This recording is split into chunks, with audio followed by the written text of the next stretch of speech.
माजी नगरसेवक सुरेश बापू आवटी आणि विजयराज व विजयश्री निरंजन आवटी यांच्या वाढदिवसानिमित्त विविध कार्यक्रमांचे आयोजन।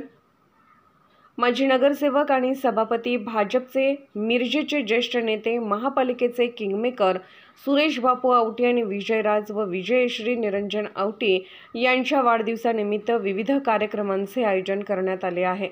बुधवार दिनांक 11 डिसेंबर रोजी मोटरसायकल बरोबर म्हैस व रेडके पळवणे स्पर्धा, लावणीचा बहारदार कार्यक्रम संध्याकाळी 7 वाजता आणि गुरुवार 12 डिसेंबर रोजी सायंकाळी 7 वाजता सुभाष हिलगे निर्मित वैभव डान्स म्युझिकल नाईट यांचा भरगच्च असा कार्यक्रम ठेवण्यात आला आहे। हा कार्यक्रम एकता चौक, कमानवेस, मिरज या ठिकाणी असून या कार्यक्रमाचे आयोजक सुरेश बापू आवटी युवा मंच यांच्याकडून करण्यात आला आहे।